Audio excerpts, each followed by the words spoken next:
Have you ever had the strange feeling that everyone around you knew your name, but almost no one knew you? They knew what you did for a living. They knew whether you were married. They remembered your birthday. They admired your reliability. They appreciated your kindness. But there were entire parts of your life that remained untouched. Dreams you never spoke about. Fears you quietly carried. Questions that kept you awake at night. The person everyone thought they knew and the person who lived inside your heart slowly became strangers to one another.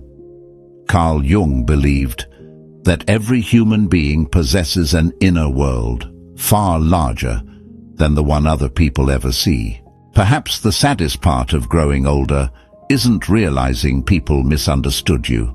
It's realizing how much of yourself you quietly taught them never to see. We spend years decorating the rooms that other people are allowed to visit. We become thoughtful, successful, responsible, dependable, pleasant. We learn exactly how to make others feel comfortable. But somewhere along the way, many of us quietly lock away. The room where our truest self still waits. Not because we wanted to hide, but because somewhere in life we learned that not every part of us felt safe to reveal. But here's the question that changed everything for me. If people never truly knew the real me, was it because they never cared, or because I spent a lifetime showing them every room except the one that mattered most? The answer was far more uncomfortable than I ever expected. No one is born hiding who they are.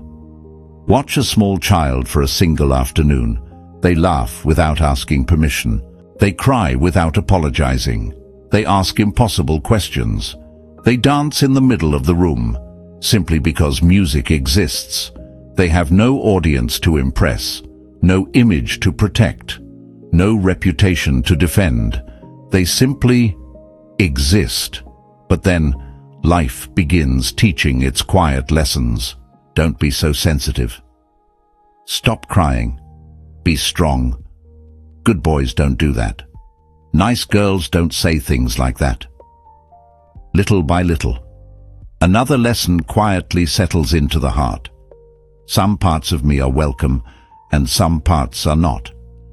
We often imagine that hiding happens in one dramatic moment. It rarely does. It happens in conversations where we decide, it's better not to mention that. It happens at work, when we smile instead of admitting we're overwhelmed. It happens in marriage, when we swallow one more disappointment because we don't want another argument.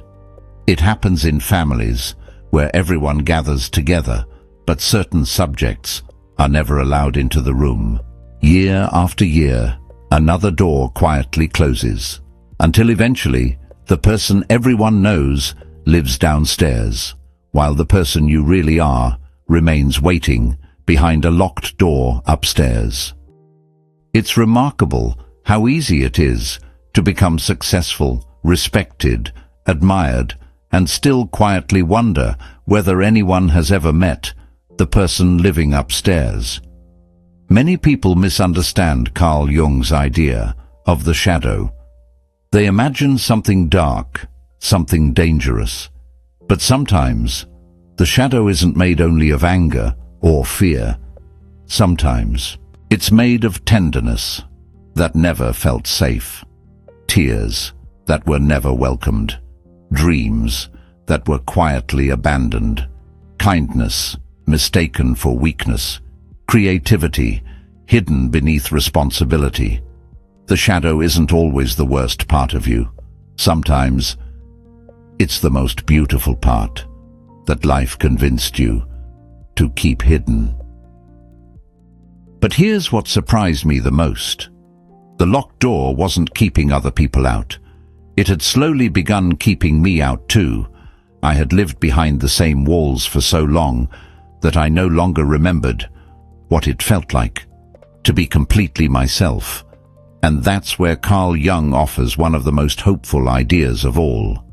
Carl Jung believed that there comes a moment, usually later in life, when something inside us grows tired, not tired of working, not tired of people, tired of pretending, tired of introducing ourselves through achievements, through responsibilities, through the expectations we've carried for decades, because somewhere beneath every title, every accomplishment, every carefully rehearsed version of ourselves, another voice has been waiting patiently. It doesn't ask, "How can I become more impressive?" It asks something much quieter. Will I ever allow myself to become real? Jung believed that question marks the beginning of individuation, not adding another room to the house, but finally unlocking the one that has always been there. There is a strange moment that almost everyone experiences when they begin living more honestly. Some people become uncomfortable, not because you've become cruel, but because you've become clearer. You stop agreeing simply to keep the peace. You stop apologizing for having boundaries. You stop laughing when something hurts. You begin speaking with the quiet confidence of someone who no longer needs permission to exist. And strangely enough, not everyone celebrates that change, because the version of you they knew was easier to predict, easier to manage, easier to understand. The real you asks them to meet someone new. Think about a tree that has spent years growing toward the light. From a distance, it looks like change happened overnight. But every new branch began quietly, long before anyone noticed. Authenticity often grows the same way. When I finally opened the door, I expected to find regret. Instead, I found memories. The notebook I stopped writing, the songs I stopped singing, the dreams I convinced myself were childish, the questions I buried because they didn't fit the life everyone admired. And sitting quietly in that room, I realized something that brought both grief and relief. I wasn't searching for a different person. I was searching for the one I had left waiting. Carl Jung once suggested that what we resist does not disappear. It waits, patiently, not to punish us, but to be welcomed home. The person you've been looking for may not be somewhere ahead of you. They may be waiting patiently inside the part of yourself you stopped visiting years ago. But opening the door wasn't the hardest part. The hardest part was deciding who I would invite inside, because not everyone who knew your role will understand your truth. And that's a lesson every authentic life must eventually learn. For many years, I misunderstood authenticity. I thought it meant telling everyone everything, explaining myself, hoping that if people only knew my story, they would finally understand me. But life has a gentle way of correcting us. Carl Jung never suggested that every person deserved unrestricted access to your inner world. Authenticity is not the absence of boundaries. It is the courage to stop pretending while still choosing wisely who is invited into the deepest rooms of your heart. Some people visit only the front porch. Others are welcomed into the kitchen. A precious few earn the privilege of sitting quietly in the room upstairs. Something unexpected happened when I stopped trying to impress people. The conversations became fewer, but they became deeper. I no longer felt the need to fill every silence, to prove every opinion, to defend every misunderstanding. Instead, I began listening differently, and something remarkable happened.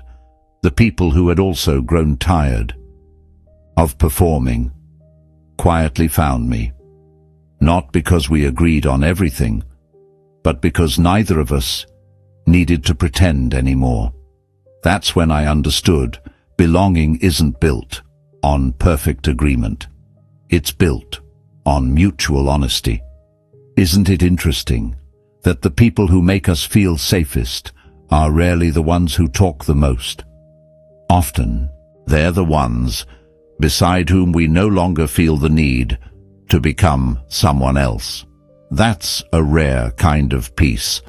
Perhaps the greatest freedom doesn't come when everyone finally understands you. It comes when you stop believing that your worth depends on being understood by everyone. There will always be people who remember an older version of you. People who mistake your quietness for distance, your boundaries for rejection, your peace for indifference. You cannot control every story someone chooses to tell about who you are, but you can decide whether you'll spend the rest of your life trying to rewrite it, or whether you'll simply continue becoming the person you were always meant to be. You don't have to spend your life convincing everyone who you are. Live so honestly that the people who truly matter never have to wonder. And then I understood the final lesson. The room had never been locked because it was empty. It had been locked because something precious was waiting inside. And perhaps that's exactly how the soul protects itself until it is finally safe to come home. Looking back, I used to believe that peace would arrive the day everyone finally understood me, the day they saw my intentions, the day they recognized my sacrifices, the day they apologized for the versions of me they had misunderstood. I waited for that day longer than I care to admit, but it never came, and strangely, neither did my peace. It arrived somewhere else entirely. It arrived the moment I stopped asking the world to confirm who I already knew I was. That was the freedom I had been searching for all along. Something beautiful happened after I unlocked that room. The house didn't become larger. It became whole. The upstairs was no longer separate from the downstairs. The hidden life became part of everyday life. I no longer needed different versions of myself for different people. The same person walked into every room, the same heart, the same voice, the same quiet honesty. Carl Jung believed that wholeness isn't becoming perfect. It is allowing every part of yourself to belong, even the frightened parts, even the grieving parts, even the hopeful parts that waited years for someone to finally welcome them home. We spend years trying to become someone worthy of love, but perhaps the deeper journey is realizing the parts of ourselves we've hidden were worthy from the very beginning. So, why did they never know the real you? Sometimes, because they only met the parts of you that felt safe enough to show. Sometimes, because life taught you that hiding was the price of belonging. But here's what I hope you remember, long after this film ends. You do not owe the world a performance. You do not owe every person unlimited access to your heart. You do not have to spend the rest of your life explaining yourself to people who never truly wanted to understand. Instead, become someone who can quietly recognize the rare people who knock gently before entering your life. And when you find them, don't be afraid to hand them the key, because the greatest tragedy was never that people misunderstood you. The greatest tragedy would be spending the rest of your life believing that you had to remain hidden. One day, you'll look back at that old locked room and you'll smile, not because it never existed, but because it finally became a place filled with light, a room you no longer visit, because now you live there. Before you leave, I'd like to ask you something. Have you ever felt that people only knew the version of you that felt safe to show?